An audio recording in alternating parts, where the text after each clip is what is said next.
ગુજરાતના ઉત્તમ શિક્ષકોની ટીમ આપને દ્વાર। તો અત્યારે જ ડાઉનલોડ કરો યુથ એજ્યુકેશન એપ્લિકેશન।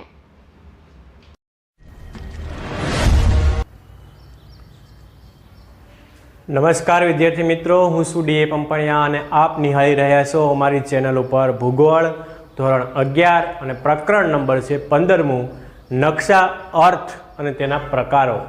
અપૂર્ણ પ્રકરણ છે, એને આપણે ચર્ચા કરવાની છે। એમાં આપણે જે નકશાના મુખ્ય અંગોની વાત થઈ અને એ અંગોની અંદર આપણે પ્રમાણ માપ અંગેની વાત કરી અને પ્રમાણ માપની અંદર જે આપણી પદ્ધતિઓ, એમાં બીજો પેટા પ્રકાર આપણે જે જોવાનો છે અંકાત્મક પ્રમાણ માપ, અને બીજા કયા નામથી ઓળખવામાં આવે છે? પ્રતિનિધિક અપૂર્ણાંક પદ્ધતિ એવા શબ્દથી પણ તેને ઓળખવામાં આવે છે। તો આ શરૂ કરતા પહેલાં બધા જ વિદ્યાર્થીઓ અમારી ચેનલને લાઈક કરો, સબસ્ક્રાઈબ કરો અને જો વિડીયો તમને પસંદ આવે તો આગળ શેર કરો।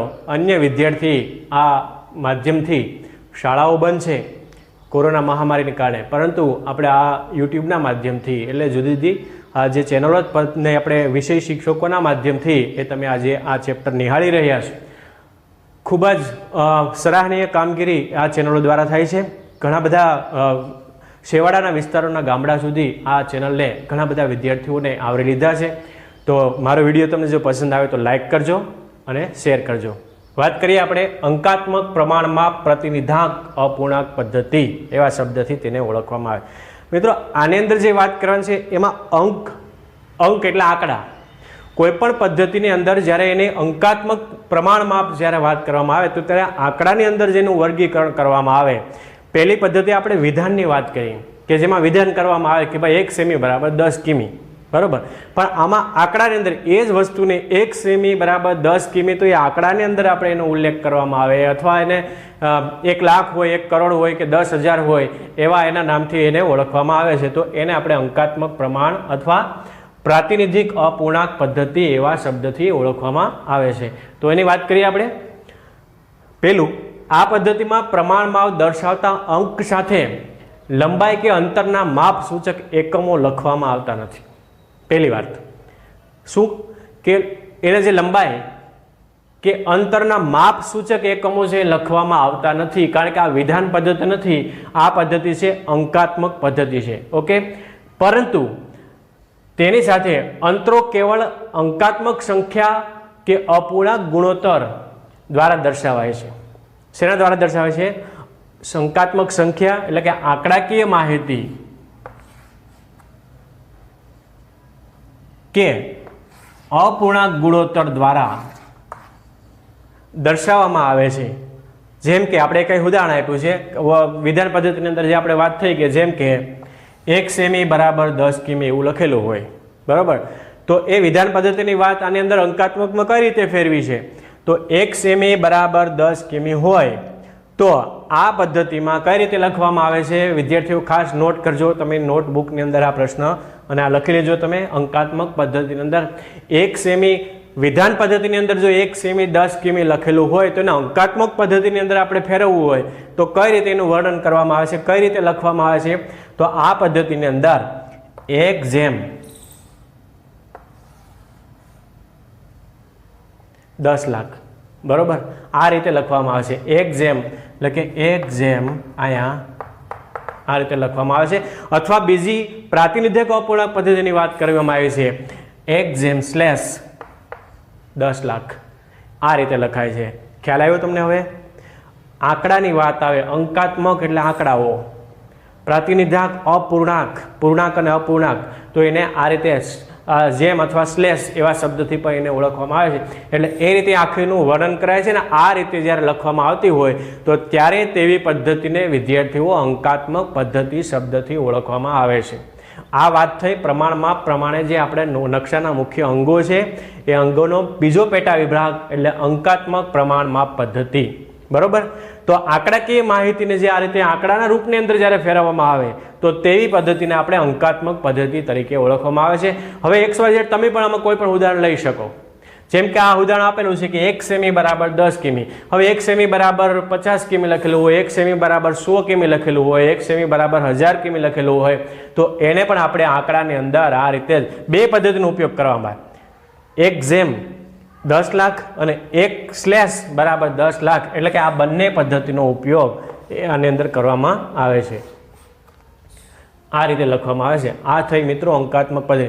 બીજી વાત અહીંયા એ કરીએ કે જેમ આપણે અહીં ડાબી તરફ અથવા ઉપરના દર્શાવેલા અંક એ નકશા ઉપર અને છેદના નીચે દર્શાવેલા અંક પૃથ્વી સપાટી પરના વાસ્તવિક અંતરનો નિર્દેશ કરે છે. એટલે પૃથ્વી સપાટીનું વાસ્તવિક અંતર કેટલું હશે, એટલે બે લંબાઈ, જ્યારે લંબાઈ માપવાની વાત આવે એટલે ઉપરનું અને નીચેનું બંને છેડાનું અંતર અને વાસ્તવિક અંતર કેટલું છે એ અહીંયા કીધું છે કે પૃથ્વી સપાટીના વાસ્તવિક અંતરનો નિર્દેશ કરે છે. એટલે પૃથ્વી સપાટીથી જે સ્થળ આપણે જે પહેલા ચેપ્ટરની અંદર વાત કરી, પહેલા વિભાગની અંદર કે ભાઈ દિલ્હીથી આગ્રાનું અંતર કેટલા કિલોમીટર છે, બરાબર, તો એને આપણે ચોક્કસ પ્રમાણ માપને આધારે દર્શાવવું હોય તો આ રીતે એને દર્શાવી શકાય છે.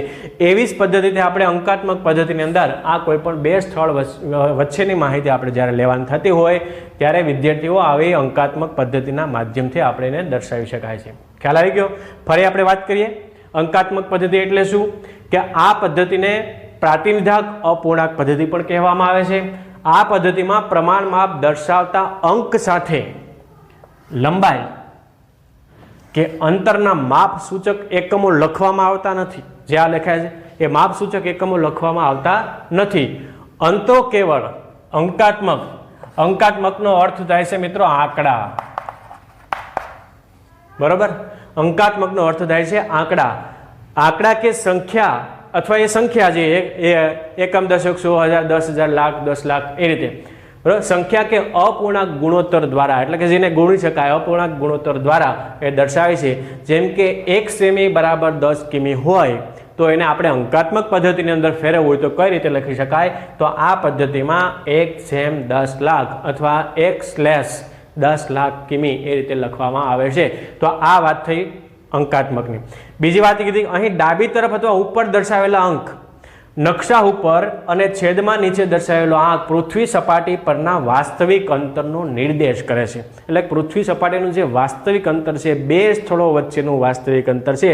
દાખલા તરીકે સુએઝ નહેરને આપણે વાત થઈ કે સુએઝ નહેરનું અંતર કેટલું, ભૂમધ્ય સમુદ્રથી રાતા સમુદ્રને જોડતી કડી એટલે સુએઝ નહેર. તો ભૂમધ્ય સમુદ્ર એક બાજુ છે, એક બાજુ રાતો સમુદ્ર છે. આ બંને વચ્ચે માનવ દ્વારા નિર્માણ પામેલ એક સાંકડી કડી એ સુએઝ નહેર છે. તો સુએઝ નહેરનું વાસ્તવિક અંતર કેટલું છે આપણે અંકાત્મક પદ્ધતિને દર્શાવવું હોય તો એને આધારે આપણે આંકડાની અંદર લખી શકાય કે સુએઝ નહેરનું ભૂમધ્ય સમુદ્રથી રાતા સમુદ્ર સુધીનું અંતર આટલું છે. એને આપણે આ રીતે બે પદ્ધતિથી આપણે લખી શકાય છે. તો મિત્રો આ વાત થઈ અંકાત્મક પ્રમાણે કઈ રીતે નકશાની અંદર કોઈ પણ સ્થળ દર્શાવવું હોય, એની વિગત દર્શાવી હોય તો આંકડાની અંદર એને કઈ રીતે ફેરવી શકાય એ અંગેની વાત. હવે માને કે તમે આને કોઈ પણ એક ઉદાહરણ લઈ શકો. તમારી એવું નથી કે તમારા સિલેબસની અંદર, તમારા ટેક્સ્ટ બુકની અંદર આપેલા છે એ જ ઉદાહરણ લખવા આપણે અહીંયા નહીં. તમે આમાં કોઈ પણ ઉદાહરણ તમારી જાતે પણ તૈયાર કરી શકો. તમારા જે વિસ્તારની અંદર તમે રહેતા હોય ત્યાંથી તમારા તાલુકા મથકનું અંતર કેટલું, અથવા તમે જે તાલુકા રહ્યો છો એ તાલુકાથી જિલ્લા મથકનું અંતર કેટલું, અથવા તમે જે વિસ્તારની અંદર રહ્યો છો ત્યાંથી આપણી રાજધાની દેશની દિલ્હીનું અંતર કેટલું થાય એ અંગેનું પણ જો આપણે વાસ્તવિક ચિત્ર જાણવું હોય તો એને અંકાત્મક સ્વરૂપે આ રીતે લખવામાં આવે છે. ઓકે, સમજાઈ ગયું? તો આ વાત થઈ અંકાત્મક પદ્ધતિની. ફરી પાછા આપણે જ્યારે નેક્સ્ટ મુદ્દાની અંદર જ્યારે વાત કરશું ત્યારે આપણે રેખિક માપપટ્ટી, તમારી પાસે એક માપપટ્ટી હશે ગણિતની અંદર, કંપાસ સાથે હોય એની અંદર માપપટ્ટી હોય, એક નાના માપની અને એક મોટા માપની, બરાબર, 12 સેમીની હોય. તો એ રીતે એનું એક ચોક્કસ માપ હોય, એ સેમીની અંદર દર્શાવાય, મીટરની અંદર દર્શાવાય, કિલોમીટરની અંદર દર્શાવાય કે XYZ જેના માપ. તો ચોક્કસ માપને આધારે રેખિક પટ્ટીઓ અથવા માપ પટ્ટીઓ છે તૈયાર થતી હોય છે. જ્યારે રોડની અંદર હવે તો જો કે સેટેલાઇટ દ્વારા એ ઓટોમેટિક કોઈ પણ જગ્યાએ તમે ઉપકરણો એવા છે વિદ્યાર્થીઓ કે કોઈ પણ એક સ્થળે તમે ઊભા રહ્યો અને ત્યાંથી તમારા મોબાઈલની અંદર અથવા લેપટોપની અંદર અથવા કમ્પ્યુટરની અંદર એક એવું આખું સિગ્નલ આવે છે કે જે ઓટોમેટિક તમારા ક્ષેત્રફળનું માપ કાઢી લે છે. પહેલાં લોકો શું કરતા, પ્રાચીન સમયની અંદર લોકો દોરડાએથી માપ કરતા, લોકો કરમ ભરીને ડગલાઓ ચાલીને માપન કરતા હતા. એ પછી ફૂટપટ્ટીનો વિકાસ થયો અને ફૂટપટ્ટીમાંથી હવે સેટેલાઇટ ઇમેજરી દ્વારા ડાયરેક્ટ જીપીઆરએસ સિસ્ટમથી કોઈ પણ અંતર આપણે માપી છે. તમારા ગૂગલની અંદર, ગૂગલ મેપમાં જઈ તમે જીપીઆરએસ સિસ્ટમ દરેકના મોબાઈલની અંદર હશે. તમે કોઈ પણ એક ક્ષેત્ર નક્કી કરો, કે ચાલો ભાઈ રાજકોટથી આપણે દિલ્હી જવું છે, તો રાજકોટથી દિલ્હીનું અંતર તમે કેટલું, કયા રૂટ ઉપરથી જવું છે, સૌથી સરળ રૂટ કયો પડે છે, કેટલા કિલોમીટરનું અંતર થાય, એ ઓટોમેટિક જીપીઆરએસ સિસ્ટમ દ્વારા એના અંતર અને કિલોમીટર અને કેટલો સમય ત્યાં પહોંચતા જશે.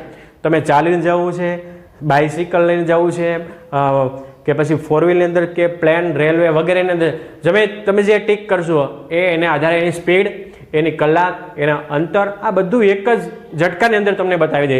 શું કામ? કારણ કે આજે ટેકનોલોજીનો વિકાસ થયો છે. તો આ જે પદ્ધતિઓ છે એ ટેકનોલોજીના આભારી છે અને એ કોઈ પણ માપ કરવા માટે આખરે તો એનો ઉપયોગ કરવામાં આવતો હોય છે. ઓકે, આટલી વાત થઈ. નેક્સ્ટ પીરિયડની અંદર મળીએ ફરી પાછા. આભાર સૌનો, ધન્યવાદ. વિડીયો ગમે તો લાઈક કરજો. થેન્ક્સ.